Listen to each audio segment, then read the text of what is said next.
Good morning or good afternoon, depending on where you are. Welcome to DeepRoots, another episode where we explore the brand expansion strategies of cannabis CPG companies. I'm Eric Ott, principal of Ott Growth Advisors, and today we are missing Rob Mayer, our CEO and Grand Poobah of Cannabis Business Executive. Rob's not here today, but on behalf of all of us, Rob, we miss you and wishing you a speedy recovery. A few housekeeping items before we jump into the show. We do have another event lined up for April 24th with Kate Miller, CEO and co-founder of Miss Grass. So come join us in a month for that. And in the meantime, as you folks that have come on here before know, you can enter questions into the text box there on the right that we will get to probably with about 10-15 minutes remaining in the show, or if it's relevant to the topic that we're on, we'll jump right in. So without further ado, please allow me to welcome in Bill Levers. Bill, come on and join us. Bill is the one of the brothers of Beard Bro Farms. So we have an exciting show today with Bill today, as we have really a one-in-a-kind business model here that we'll get into some kind of competitive discussions here. Bill, come join us. But we have an interesting show lined up today with Bill, who kind of combines a cannabis product brand and a media company. So looking forward to that. And so Bill, you and your brother are known as truly OG cultivators starting 2011 and probably before that.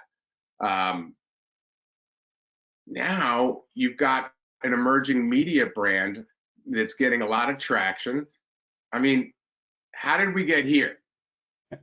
Well, first of all, Eric, I appreciate you having me on for the show. It's a very interesting story how we got there. The cultivation did start hypothetically about 20 years before that, but we'll stay away from specifics on that. But so being known as a media company came with the trials and tribulations of trying to navigate through the cannabis industry. And so we got to Los Angeles in 2011. We started a nonprofit, we gathered patients, and we were following the SB 420 model here in California for being cultivators. So for every patient you had, you could grow 6 plants. So as that developed and as Prop 64 began to come along, we recognized that we were probably going to be put out of the medical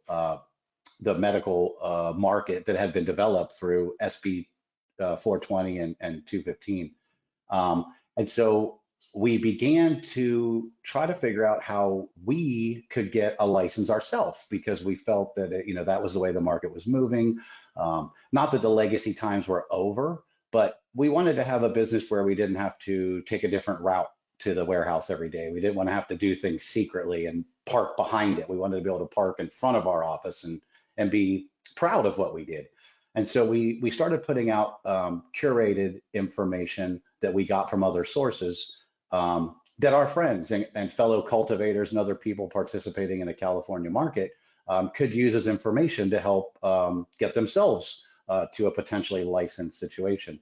And so the media really just came about organically as a pivot reacting to California cannabis. So what year was that really? And with that, when did that pivot take place? So in 2015 is when they started talking about Prop 64. The vote was put through at the end of 2016, which it did pass, and then it was implemented in 2018. And so we had been curating other people's news articles for 15, 16, and 17, and then we started our own website and our own newsletter in 2018. And so was that when you say curating the content, was that always kind of geared towards the consumer and the culture around cannabis? Was it geared towards the industry and like the challenges of doing business in Mendocino and all the different markets? How did you kind of think about that content just from when you launched? Well, it was really both, quite honestly. We were looking at regulations and legislation to try to help our friends that were in the industry. But also at the same time, we recognized that we could increase our consumer trust for our product brand, along with providing trusted and vetted information. So so what's interesting, we've had a bunch of, brands on the DeepRoots program, a lot of edible companies, but we haven't had a lot of real OG cultivators on, right? And I think what's interesting, certainly your business model, but I think, you're talking about expanding your brand. You are expanding your brand into multiple markets now. Give us give us a sense of what the essence of that OG culture and that legacy trap brand is that you want to bring into the other markets. We've talked about this before. We don't like to call ourselves an MSO. The connotation with an MSO is a big company, very well funded, that is only concerned about a bottom line. And if you're somebody that has come up through the legacy market and you're providing medication for patients, because it was a medical market, this was not an adult use market. We consider ourselves helping people. And so for me, the legacy part comes in because the ultimate goal is a quality product for the end user. It's not just the bottom line. Yeah, no, that's great. So when you when you take that kind of, first of all, your shirt is great, right? There is no SOP for culture, right? I mean, that really says it all, right? And so that kind of bucks some of the trends of, of what the industry is like. It's all about, like you say, it's all about the medicine. So how does your media brand become an extension of that culture, right? Are you focused a lot on talking about, the benefits of the medicinal properties of the plant, and how do you manage that kind of that nice balance of kind of generating traffic and eyeballs around your content with the products that you want to bring to market? Yeah, I mean, I think the easiest way to explain it is education and awareness, right? So we recognize that we live in a cannabis bubble, and we understand things about cannabis because we've lived it for decades, and we've had products available for over a decade now as well. And so we live in a bubble, and we recognize that as a service to our patients, the people that are purchasing our products, we should help educate them. And in turn, they then will make more educated decisions on what products they buy. For instance, high THC is not the end all, right? Everybody wants to think that high THC is where it's at. That's not necessarily the case. So we like to teach people that there's other things besides THC. And then the flip side to it is the awareness part with the regulation and legislation is A, so that we can keep appraised of what's going on, but also B, anybody that follows us can know that we're not putting up clickbait. We're not making up articles for likes. We are putting out information to the best of our ability as true. So we're going to get into brand expansion in a second, but I'm curious if I think it's been tough for a lot of companies in California. There's the margins are razor slim and profits are elusive and taxation is ridiculous. And so, it's tough. It's tough for everybody. There's no one killing it, right? Has this addition of media actually been important for you folks just to kind of grow and sustain the business? Are you becoming as much of a media company as you are a cannabis brand? Well, ironically, yes, we are. If you would have asked about Beer Bros 6 years ago in Southern California, what you would have heard is they grow amazing medicine, right? And they look out for people in the industry and try to help people that are less fortunate, like cannabis prisoners or veterans looking for access to medicine. Now, if you ask somebody who Beer Bros is, you're more than likely going to get an answer that they're a media company. I see them on Instagram and LinkedIn, and I go to their website. And right. So it's been a very interesting transition. And part of the way we accept it is obviously media being on the internet, we could touch more people than we could if we were just a brand in Southern California. And so we look at it, though it wasn't I'd like to say it was a grand scheme that we had planned all this, but it was a very good place to be at the right time. Yeah, almost out of necessity. It's something you did way back in 2015, 16, spreading the word. just communicating with the industry, with your companions, and all of a sudden it starts to mushroom. It's like, wow, we should do more of this, and like, well, all of a sudden you're doing a lot more of it, and it's working. We built the Beer Bros brand in Los Angeles, Southern California, and California at large on Instagram. Between 2011 and 2015 is when we spent most of our time building a brand on Instagram. And back then, you could pick up more followers every day. We actually would solicit dispensaries in Los Angeles through Instagram in the DMs. We would just ask them if they wanted us to come by and talk to them, and we'd show up with a duffel bag and show them the flowers that we grew. Right. But in 15, we started getting really shadow banned and discriminated against by social media. As cannabis started to gain more legs nationwide, the discrimination on cannabis companies started being more. And so that was the impetus to starting our newsletter and our website, was so that the next time we got deleted on Instagram or Facebook or whatever it may be, we could reach out and tell our consumers where they could find us again.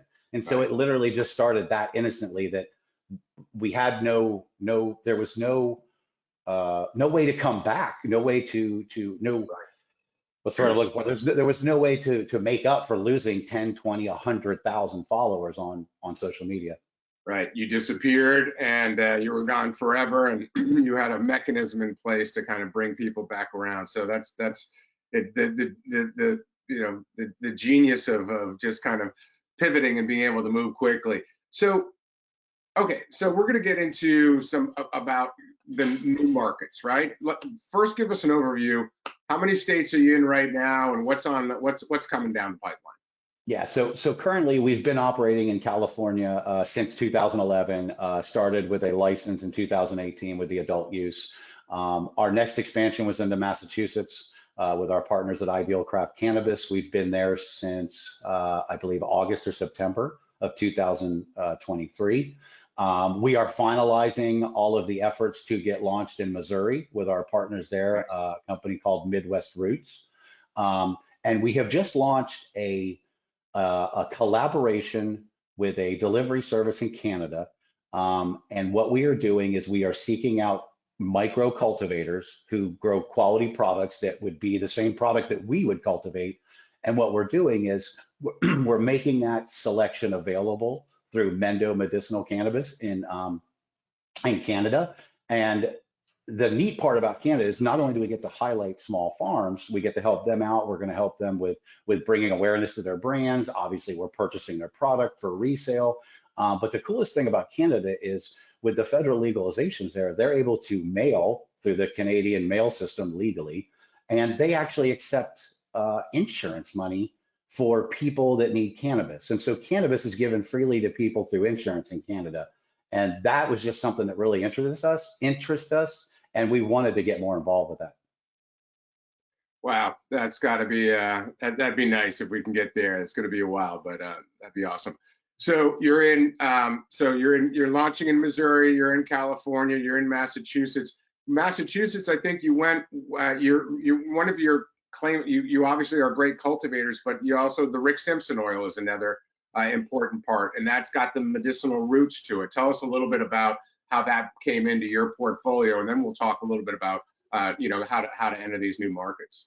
Yeah, so RSO has always been something we've done. I would say, well, I wouldn't say always, but starting in 13 and 14, there was a big hype in California back then about extracts, and people that were doing extractions were called extract artists because it was a somewhat not known technology, right? And not everybody could do it. People were worried about it. It does have some danger in it if you do it incorrectly. But what was happening was we would work with people, and they wouldn't be fair with us. They wouldn't be treating us correctly.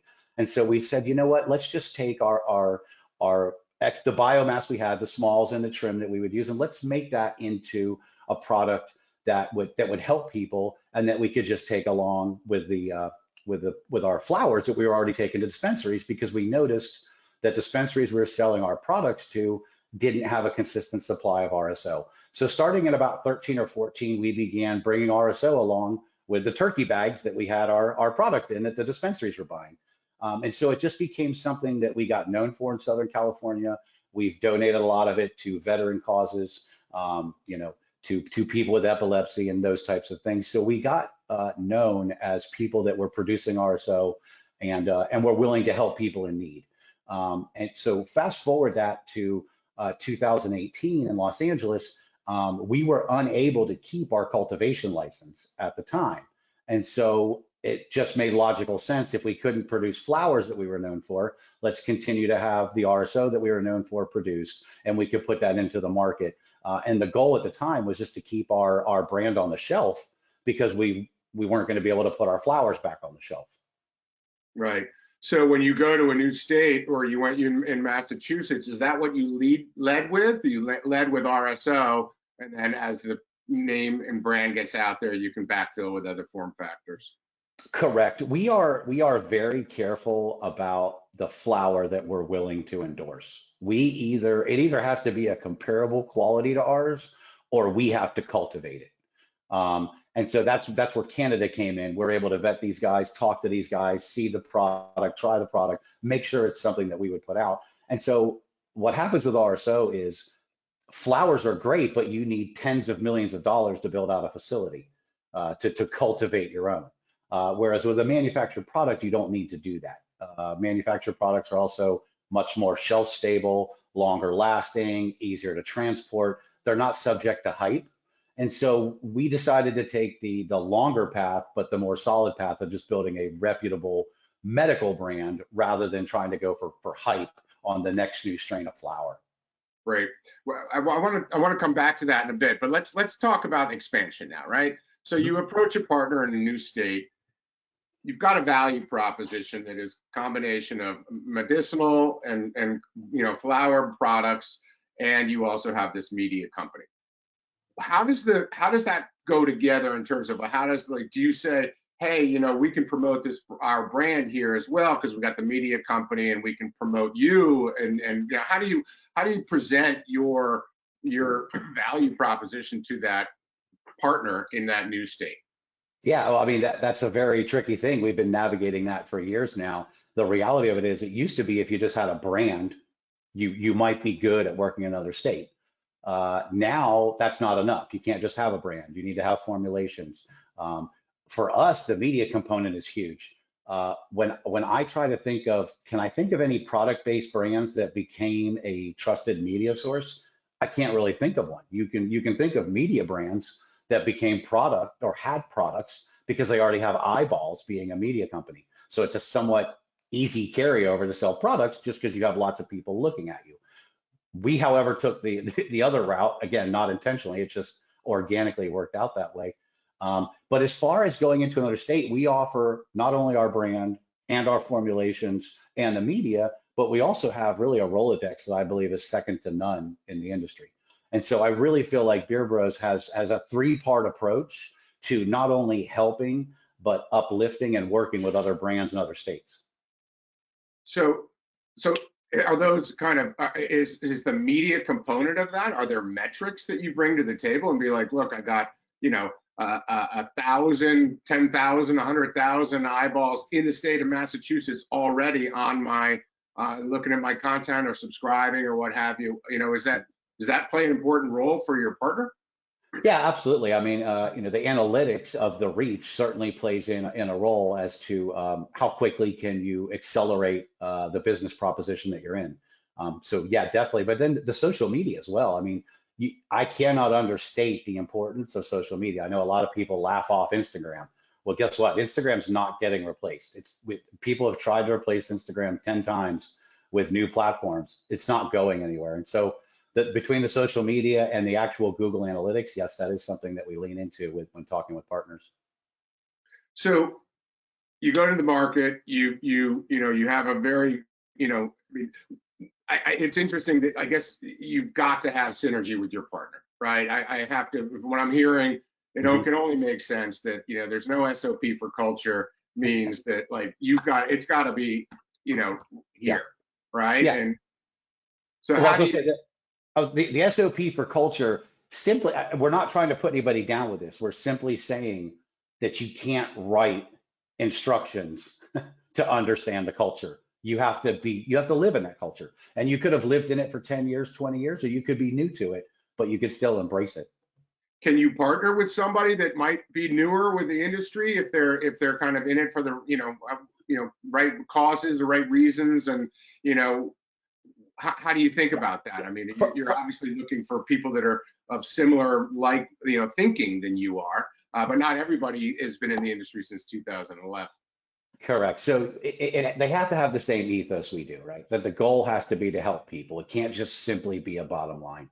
And so the answer is we wouldn't work with a company who is only concerned with profits and not the patients. That we just wouldn't do that. It wouldn't line up for us. It wouldn't make sense. And ultimately it would fail.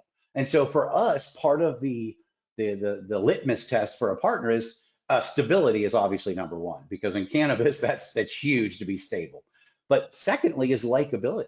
Like regardless of if they just came to cannabis or if they've been here for 50 years, can I sit down and smoke a joint with them and have a conversation?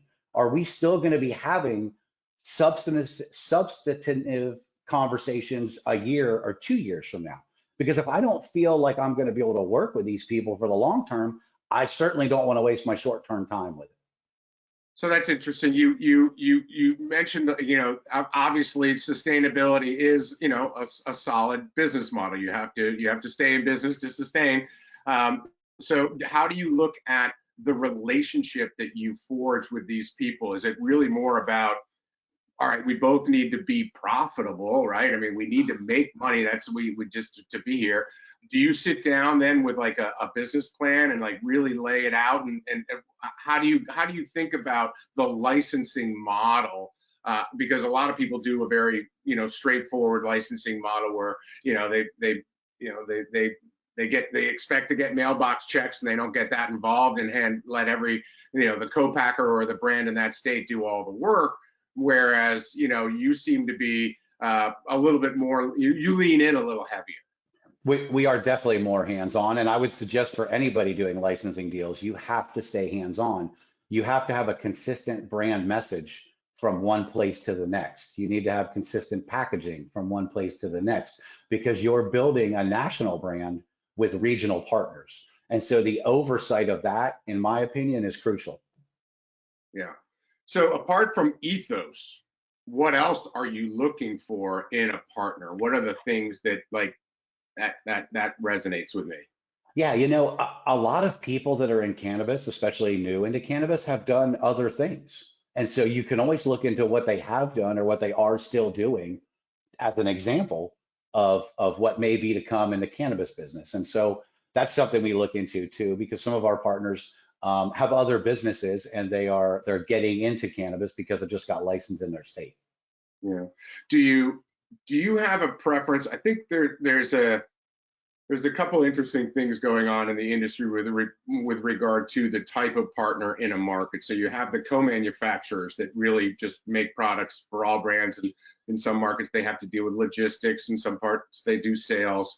But do you have a preference working with a co-manufacturer, or would you be willing to work with maybe even prefer working with another brand company that where you go to market? I mean, they're obviously in the market in Massachusetts, where you go to market with them, adding your brand to their portfolio. Do you have a preference, or is it just? I don't know if I was going to have a preference, I would say we'd want to work with somebody that's vertically integrated to where they take care of all the processes. It's much easier to oversee those types of things and keep your brand on track.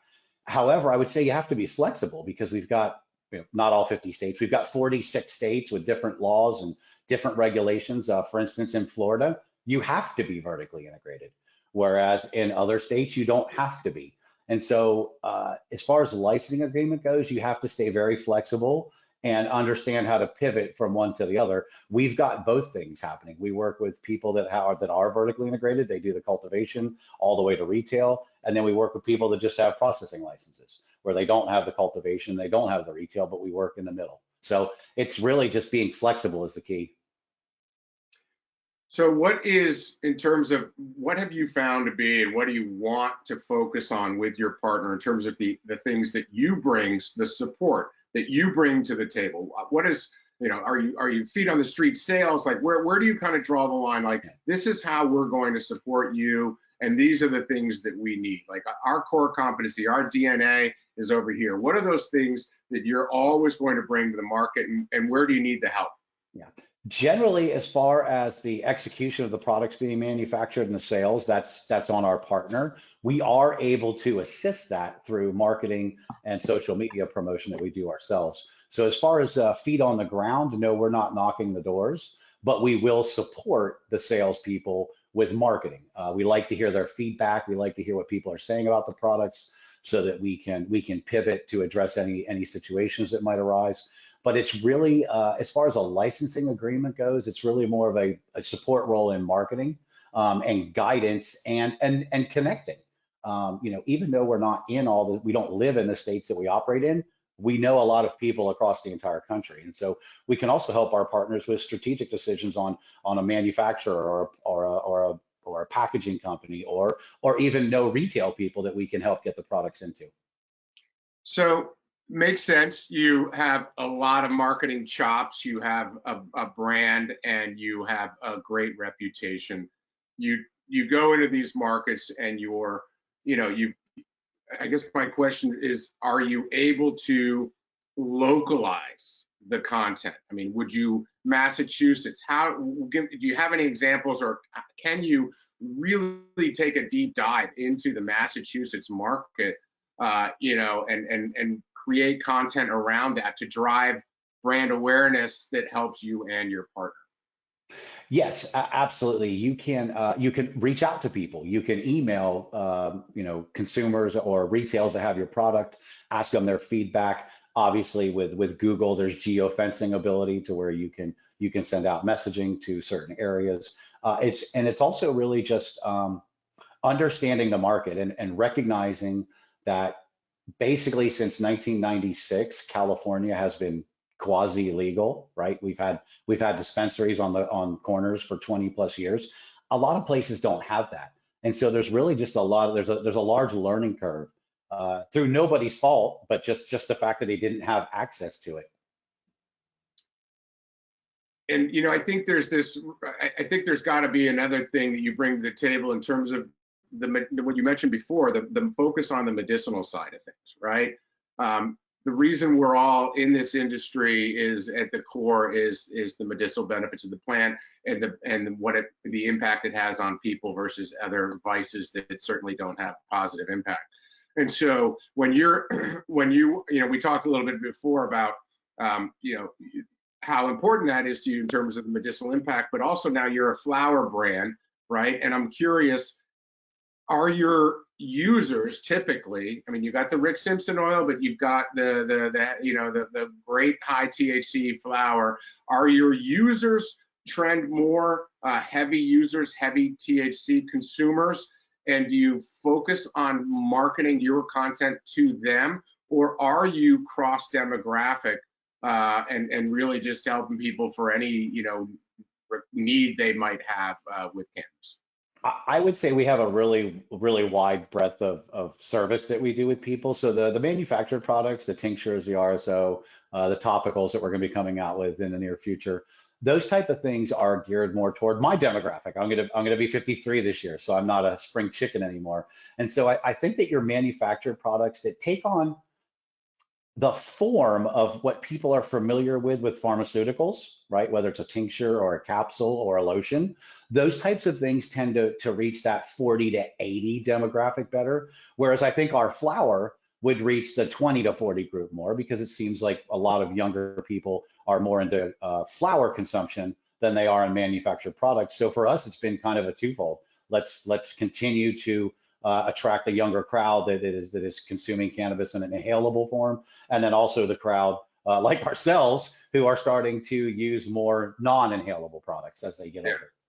No, I would have thought in the beginning that it would be very heavy user centric, and even I know the Rick Simpson oil is obviously a medicinal focused product, but it's nice you actually have reach across all the different demographics that you're working with. So since you're a media company, and I've talked to a lot of, a lot of brands are moving into a lot of markets, a lot of California brands are in lots of states, and it's getting to be obviously it's competitive, but it's also getting to be a market where some of the dispensaries or some of the even co-manufacturers are saying, look, I need a brand that's going to drive traffic. I mean, the holy grail of marketing is to be able to launch some kind of campaign and ultimately drive the consumer into the store and say, I'm here for Rick Simpson oil. I'm here for Big Bros Farms, cannabis. Like, I know we're not there yet because we can't use all the tools available to us yet of the Googles and the Facebooks of the world.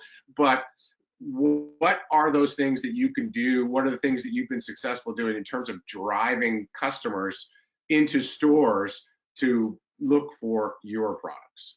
Yeah, I mean, well, cannabis marketing is a minefield. Ask anybody who's tried to do it. And again, we originally tried doing it just to drive sales, right? We would talk about where our products were, what dispensaries they were at. Since then, as we've become a media company, we've recognized that press releases are a really good way to get eyeballs on you, right? So like when we launched into Massachusetts, we put out a press release picked up by 300 or 400 news sites, potential of 300 million people viewing it. So we let people know that we're in there through our newsletter, right? So we have right now we have about 15,000 people on our newsletter. We can send out an email blast and let people know that we have products available at this place, at this particular retail, and on this day we're going to do a sale. We also work with a company called ClickMJ, and they offer people discounts simply by scanning the receipt of their purchase, and they get a discount directly from us. So it's really a brand loyalty program. We can also create content creation or make content. For instance, we work very well with a company, Jungle Boys here in California. They're now in Florida. So we can create a retail spotlight on a new dispensary of theirs and help them to get more eyeballs on it, to let people know that they have a new dispensary open. And while they're in there, they can pick up our products. So we take a very multi-pronged approach to pushing traffic to retails. That it struck me when I went to, it was the Jungle Boys. There's a nice story on your website, and it was fascinating.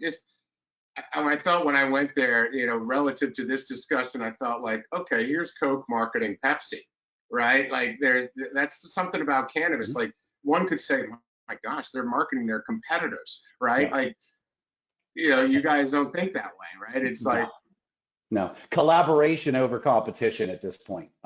What's happened in California has essentially been an extinction event, truth be told. The amount of people the amount of brands and the people that we personally knew that were behind the brands in 2018, 10% of those are left, maybe.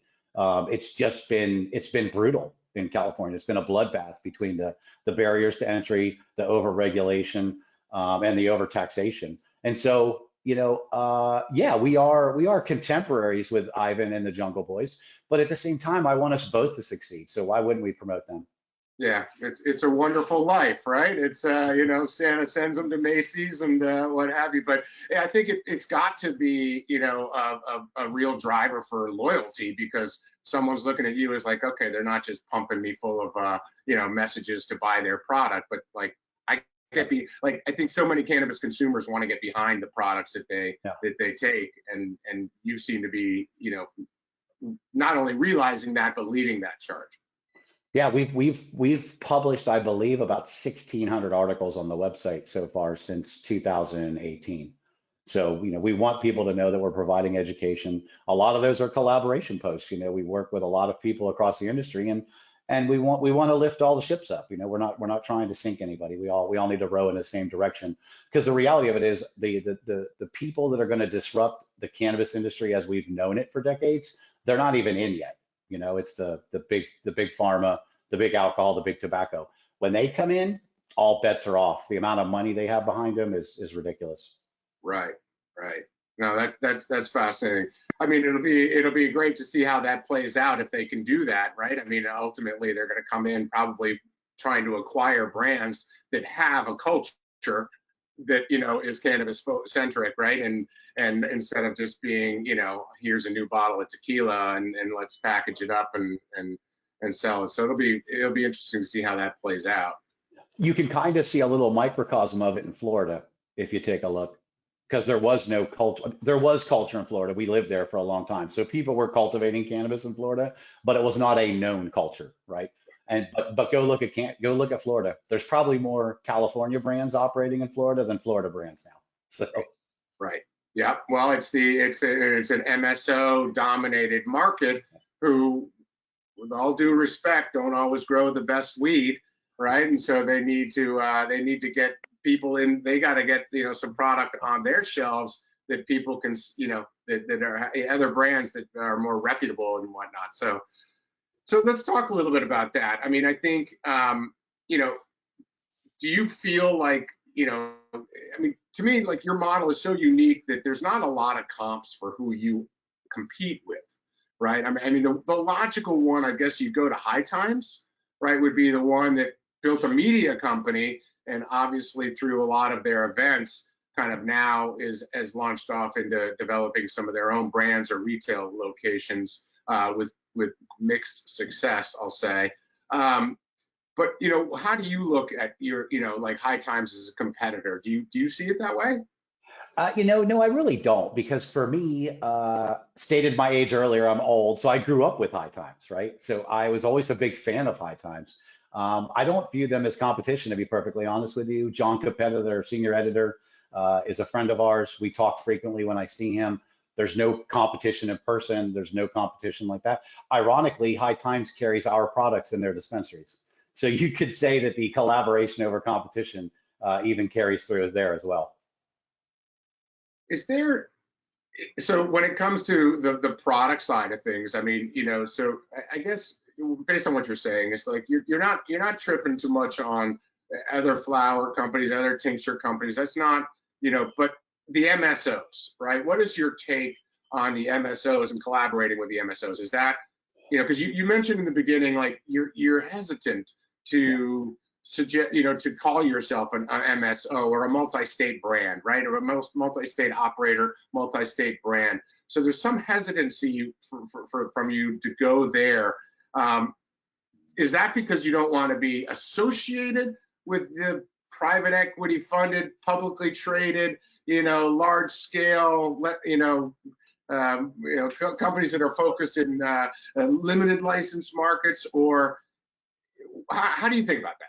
Well, it's a tricky thing. The reality of it comes down to a lot to ethos. And even though those MSOs aren't people, they do take stances. For instance, any MSO that's against home grow, I can't work with those people. Why would I? I want people to be able to produce their own medication. Why would we not want that, right? Why would we not want people to be self-reliant? And to the people that would say, but you can't say that because you're trying to sell it to them. Yes, that's correct. I am trying to sell it to them, but the reality of it is most people can't grow the same quality that I can, so they're going to still come to me. And then secondly, even if they do, you can only grow so many different strains and you're going to want a different variety. So I don't look at as home growers as competition either. I would rather encourage them and help them to grow their own, and go that route.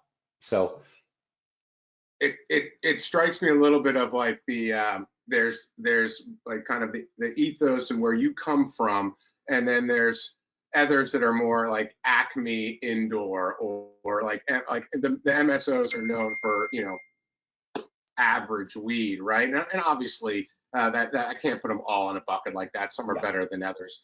But in terms of have you collaborated with them? Have you been able to work with them, or at least been on their shelves, or is that just something that's so far? I mean, we've spoke with a few of them, but I guess kind of being the outspoken advocates we are who talk about them, they don't really approach us that much. So it's kind of a good thing. I'll be honest with you, for us to move into another area, we're not looking for the largest in the state. We're looking for somebody that's in the middle, somebody with the same ethos, somebody that we can help build. It's just there's just something about these big companies that only care about the bottom line. They don't care how the product's produced. They don't care if they're failing tests for mold and things such as that. It's just not where we want to be. And quite honestly, even if I tried to force some type of an agreement with a large company that didn't share our ethos, how long would it last? And so now I'm just wasting my time. And so I kind of look at it selfishly, like I don't really need to approach them because I already know that we would not be able to work it out in the future. And we're not looking for a quick money grab. My son worked with me. I want to build a brand that my son takes over, generational wealth. We're not looking for, just a quick, oh, here we are, Beer Bros, 10 million, we're out, see you later. That's not what we're trying to do. Right. So let's talk a little bit about then cannabis as a CPG product, right? I mean, to grow, you mentioned it's hard. It always underestimated how hard it is to grow really high quality weed consistently, right? Mm-hmm. The Big Mac is the Big Mac, in Germany, in Japan, in the United States. That's never going to happen with cannabis. Yeah. We don't want it to happen with cannabis, I don't think. No. I mean, there's no point for that. But how do you think about scaling and maintaining quality of the flower? Let's start with flower. We can talk about RSO in a bit, but like, how do you deal with dealing with maintenance of quality and on a consistent basis? So the way that we approach that is, I don't feel it's a correct statement to say that cannabis itself is a CPG. There's too many different areas to it. And in particular with what we're talking about now, I'll break it down. The flower that we're talking about now, while you could call it a CPG as a flower, the reality of it is there's tens of thousands of different strains.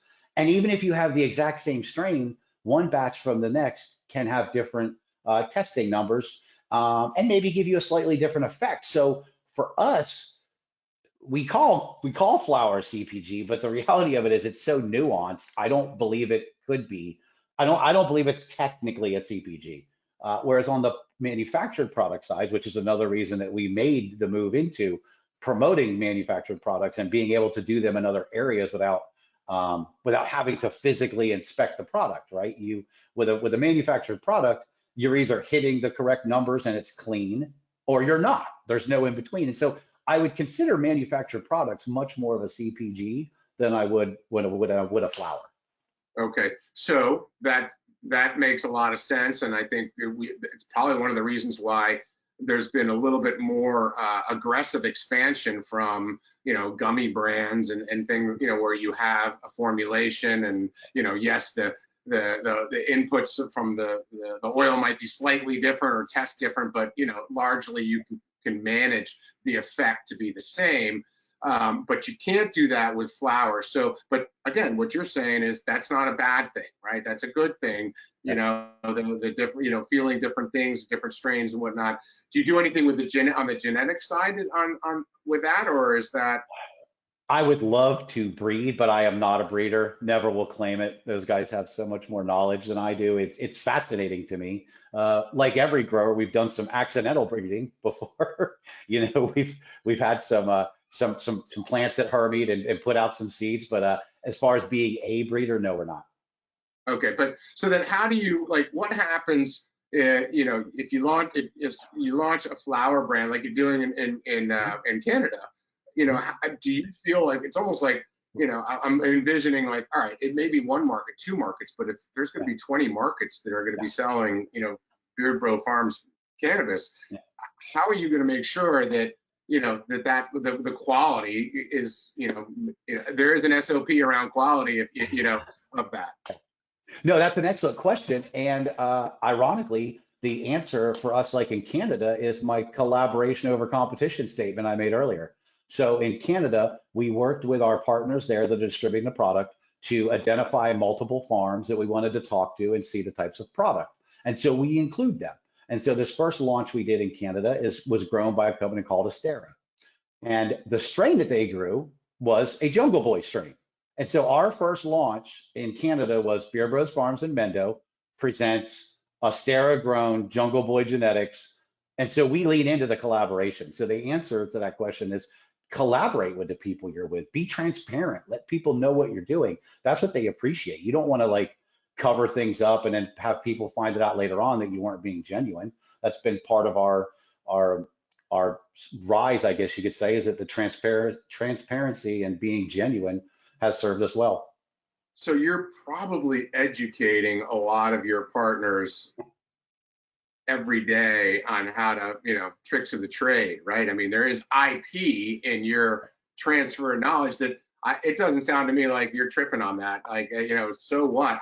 You're my partner. I want you to grow the best possible weed you can because I'm putting my name on it. I'm embracing the collaboration. So I'm happy to share because you just have way more experience in cultivating than most, right? So you've got this natural transfer of knowledge that goes on that, okay, you're making them better at what they do and you're going to benefit from it. I guess what happens if there's like, what do you do when like the quality's not there? Like, how do you do you say, no, we can't, I can't put my name on this one? Or like, how do you handle those little like, Well, your agreements have to have QC procedures in place. The consequences to putting out a subpar product can be far-reaching.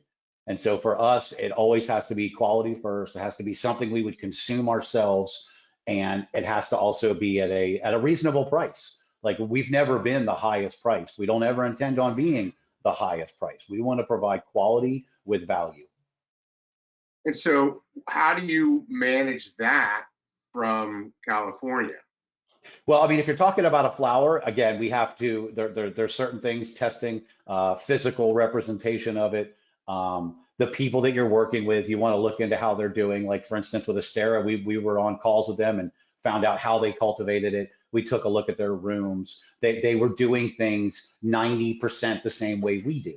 And that's the type of thing we're looking for. We're looking for partners that would operate with the exact same ethos and procedures that we would.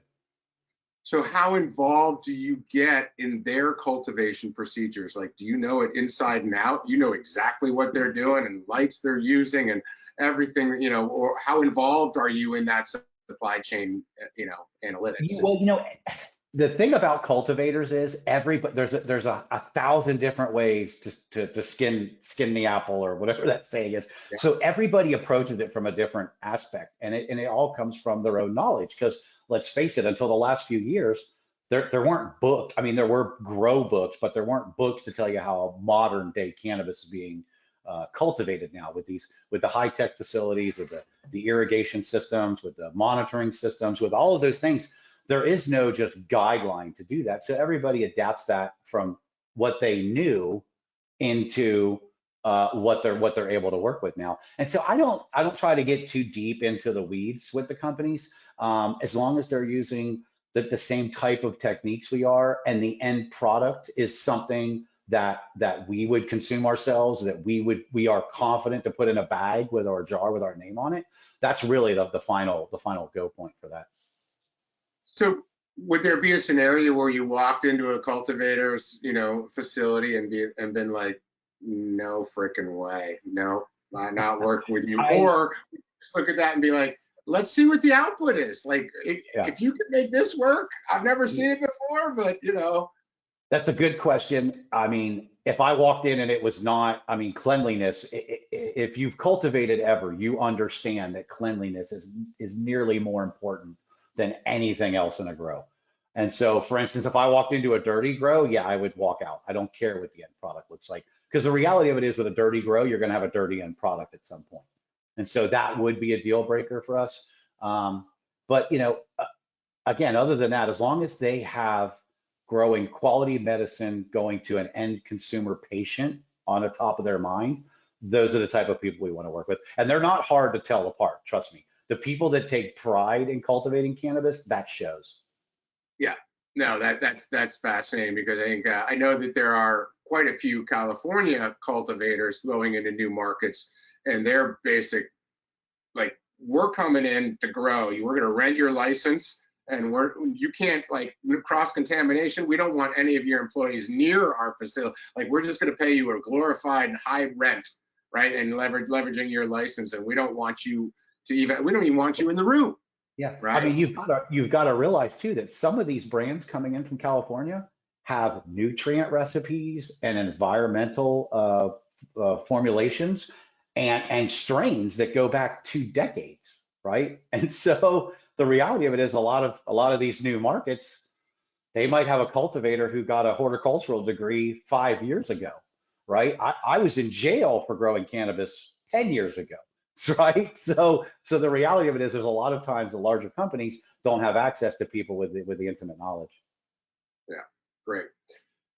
Awesome. All right, so I want to talk a little bit about the future, right? Where this all goes, right? I think, you folks are so well positioned for a future when brand advertising is extended into traditional platforms, whether that's Facebook or Google AdWords or what have you.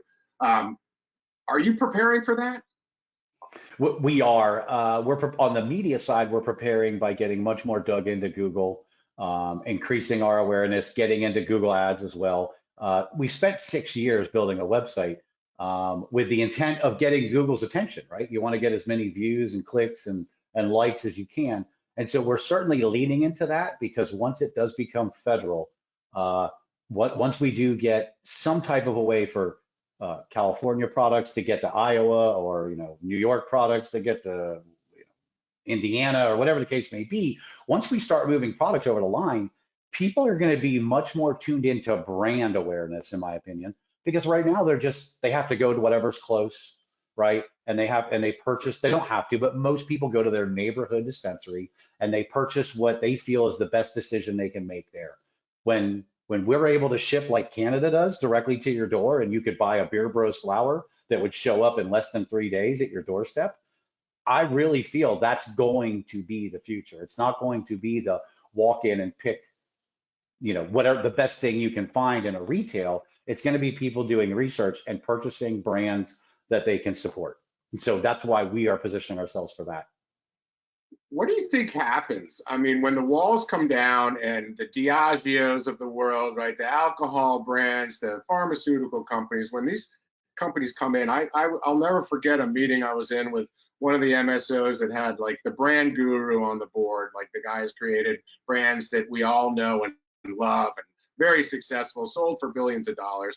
And he said, I know how to build brands. I'm not worried about competing with cannabis brands. And it just kind of struck me as a little bit arrogant, but I'm like, okay, game changes when anybody can build a brand, and like when Coca-Cola's involved or what have you. Like, what do you think happens when these companies, come in and is it, if they can use the marketing channels that you're developing, right? You're working to get Google's attention. These companies have been using them on a global basis and spending billions marketing their brands for decades, right? So Right. let's just say, let's give them the benefit of the doubt. They know how to do that better than right?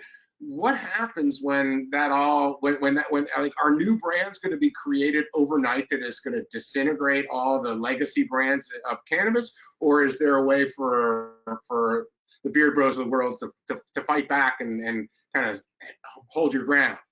Yeah, well, no, I mean, we're going to fight back. I can tell you that much. But so the reality of it is, you're always in any segment of any type of product, you're going to have people who don't care where it comes from, people that are looking at price points, uh, people that are just making a convenient decision. I'm not going to be able to change those people's mind, and they're not really my particular demographic. We're looking for people that are purchasing consciously. They want to support a brand that's not just a stock picker symbol. It's people that have put in sweat equity and built their time and put their time in to be there. But I like to say, uh, as far as business and legacy cannabis goes and media, we just have to learn business and media before the business and media people can learn cannabis. And cannabis is not easy to learn. Not that those other things are easy to learn either, but there's books out there. I can read a book on marketing. I can read a book on media. However, they can't go read a book on culture and how to actually be part of what's happening. Yeah, fascinating. And you have, so what I heard you say before, like you want to build something that's, that is evergreen, right? You want your kids to, be able to take it over, and like there's no, oh, let me get acquired by Coca-Cola and Yeah, and give them the culture, because there's no way, right? I mean, yeah, your culture will die inside of Coca-Cola, no matter how hard I mean, you could look at something like Lagunitas, right? Lagunitas sells to Heineken, and it doesn't have that cannabis culture as much anymore. yeah. Those things tend to wither, and the culture doesn't scale if it's acquired sometimes, right? 100% doesn't scale if it's acquired. It has to be authentic, in my opinion. Yeah. So fast forward 3 years, are you a media company? Are you a product brand? Like what's is it 50-50? What do you think the mix is? You know, that's a very interesting question, and it's very hard to tell. I'm sure we will still be both. My just real quick off the top of my head thought was by that time, I think we'll have to have these two entities separated, that they've taken on enough form of their own. They can still complement each other, but it won't be coming from the same central office. Yeah, great. So final question. What are those big opportunities for you guys that you're excited about, that you feel you're uniquely positioned for? What's the I know what gets you up in the morning. You're fired up all the time. Well, if we dream a little bit, what's that dream look like? You know, for us, again, it really is just about expanding the brand. We appreciate being people. We appreciate being the people that people look to for trusted information. We take that very seriously.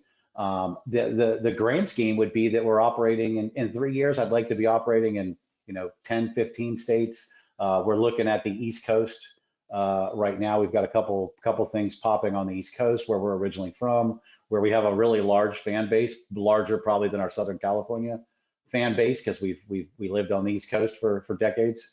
So in 3 years, I would like to be operating on both coasts and just running a business that provides value to people. Yeah, well, it's not going to surprise anyone if you achieve that. That's for sure. Amazing story, Bill. So appreciate you coming on today. This has been really enjoyable. I think I learned a lot. I'm sure our guests did as well. So thank you for joining. Appreciate you, and I can't wait to revisit again in long before 3 years, but yes, watching the progress. Thank you very much for having me on, Eric. I appreciate it. Good luck to you.